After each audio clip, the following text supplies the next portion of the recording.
Supreme court ने मखसूस नशिस्तों के केस का तफसीली फैसला जारी कर दिया। इलेक्शन कमीशन को एक बार फिर खवातीन और अक़लियतों की मखसूस नशिस्तें PTI को देने का हुक्म। फैसले में कहा गया है कि इलेक्शन कमीशन के 1 मार्च के फैसले की कोई कानूनी हैसियत नहीं।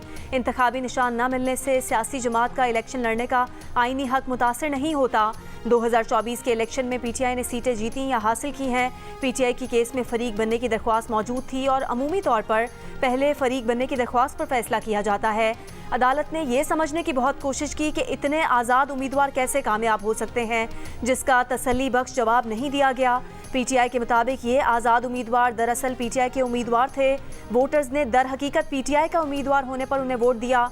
इलेक्शन के तनाज़ात में अदालत की बुनियादी जिम्मेदारी वोटर्स के हुकूक का तहफ़्फ़ुज़ है। अवाम को अपना जमहूरी रास्ता बनाने का इख्तियार आइन देता है। जब वोट जैसे बुनियादी आइनी हक के तहफ़्फ़ुज़ का मामला हो तो अदालत तरीक़ाकार में नहीं पड़ती।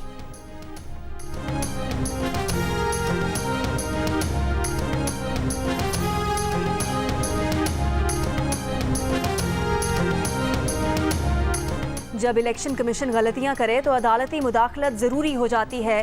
सुप्रीम कोर्ट ने मखसूस नशिस्तों से मुतालिक अपने तफसीली फैसले में इंट्रा पार्टी इलेक्शन तस्लीम या मुस्तरद करने का मामला तय कर दिया।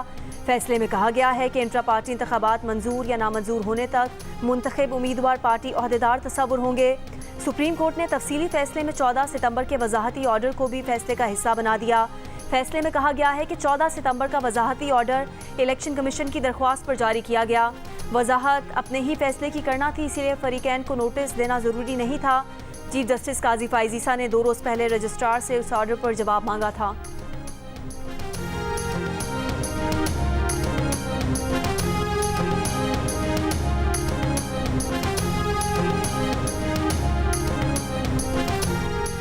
इख्तलाफी फैसला देने वाले जस्टिस समीनुद्दीन खान और जस्टिस नईम अख्तर अफगान का अक्सरियती फैसला न मानने की हिदायत देना मनसब के मुनाफी है।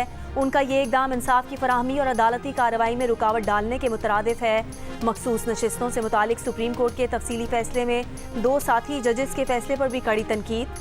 सुप्रीम कोर्ट ने सियासी जमातों को मखसूस नशिस्तों के अलॉटमेंट से मुतालिक इलेक्शन रूल 94 खिलाफ आइन करार देकर कलअदम करार दे दिया।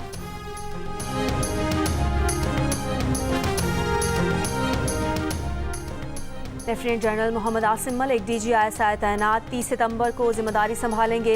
लेफ्टिनेंट जनरल आसिम मलिक इस वक्त GHQ में एडजुटेंट जनरल के फ़राइज़ अंजाम दे रहे हैं। लेफ्टिनेंट जनरल आसिम इससे पहले बलूचिस्तान में इन्फेंट्री डिवीज़न और वज़ीरिस्तान में इन्फेंट्री ब्रिगेड कमान कर चुके हैं। लेफ्टिनेंट जनरल आसिम अपने कोर्स में एजाज़ी शमशीर भी हासिल कर चुके हैं। उनका ताल्लुक फ़ौजी ख़ानदान से है। उनके वालिद लेफ्टिनेंट जनरल गुलाम मोहम्मद भी फ़ौज में खिदमात सर अंजाम दे चुके हैं।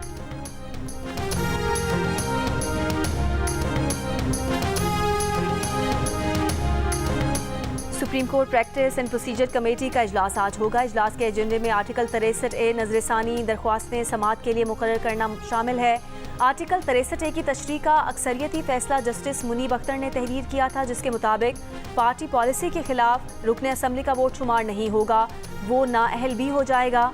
जजेस कमेटी के इजलास में 1 साल से ज़ायद अरसे से ज़ेर इल्तवा मुबैना ऑडियो लीक्स केस भी शामिल है, जिस पर साबिक चीफ जस्टिस उमरता बंदयाल की सरबराही में 5 रुकनी बेंच ने हुक्म इम्तना दिया था।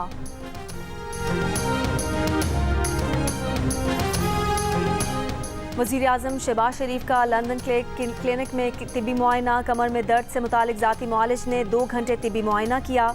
वज़ीर आज़म शहबाज शरीफ कुछ देर बाद अमरीका जाने के लिए ल्यूटन एयरपोर्ट रवाना होंगे। अक़वाम मुत्तहिदा की जनरल असम्बली के इजलास में शिरकत करेंगे। चीनी सदर की वज़ीर आज़म शहबाज शरीफ को सालगिरह पर मुबारकबाद। CPAC समेत चीन पाकिस्तान स्ट्रेटेजिक ताउन बढ़ाने की ख्वाहिश का इजहार। अमरीकी सफ़ीर डोनाल्ड ब्लूम की जाती उम्रा आमद। नवाज शरीफ और वज़ीर आला पंजाब मरियम नवाज से मुलाकात। दोनों ममालिक के बाहमी दिलचस्पी के अमूर पर तबादला ख्याल। मुलाकात में वफाकी वज़ीर एहसन इकबाल भी शरीक हुए।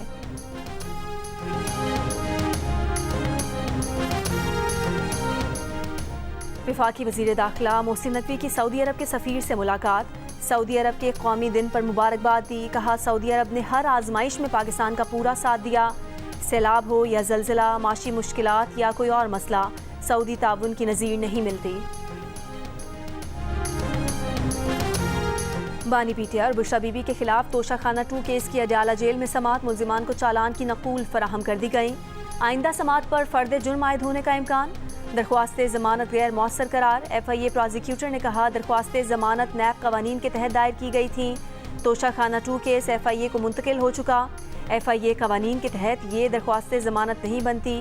बानी पीटीआई और बुशरा बीबी के वकील ने नई दरख्वास्त जमानत जमा करा दी। मजीद समात 26 सितंबर तक मुलतवी।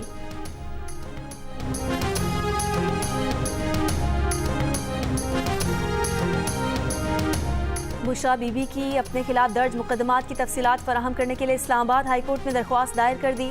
इस्लामाबाद हाईकोर्ट की इजाज़त के बगैर नए मुकदमात में गिरफ्तारी रोकने की इस्तदा। जस्टिस मियां गुल हसन औरंगजेब कल दरख्वास्त पर एतराज़ के साथ समाअत करेंगे। दरख्वास्त पर एतराज़ ये है कि किसी भी मुकदमे में गिरफ्तारी रोकने का रिलीफ कैसे मांगा जा सकता है।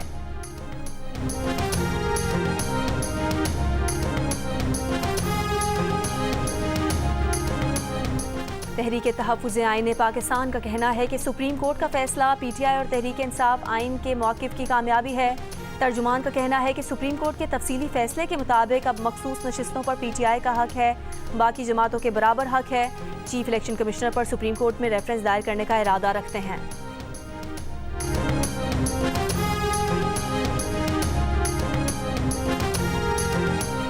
पीपल्स पार्टी के रहनुमा रजा रब्बानी का वफाकी हुकूमत से आईनी तरामीम का मुसवदा अवाम के सामने बहस के लिए पेश करने का मुतालबा। कहा अदलिया से मुतालिक तरामीम पर कानूनी बिरादरी के मुंतखब नुमाइंदों से मुशावरत की जाए, सियासी जमातों को एतमाद में लिया जाए और उनकी राय को अहमियत दी जाए।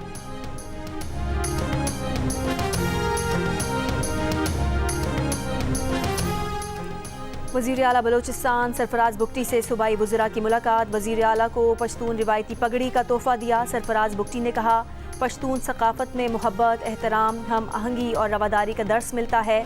कौमी सतह पर सकाफ़तों को उजागर करके ही यकजहती को फ़रोग़ दिया जा सकता है। गाज़ा के बाद लबनान में भी इसराइली जहरियत। जनूबी लबनान पर बड़ा हमला। इसराइली फ़ौज के रिहायशी इलाकों पर 300 से ज़्यादा हमले। बच्चों, ख़वातीन समेत 100 शहरी जाँ बहक, 400 से ज़्यादा ज़ख्मी। हिज़्बुल्लाह के शिमाली इसराइल में जवाबी रॉकेट हमले। इसराइली फ़ौजी चौकियों हैफा शहर में राफेल डिफेंस इंडस्ट्री कॉम्प्लेक्स को निशाना बनाया।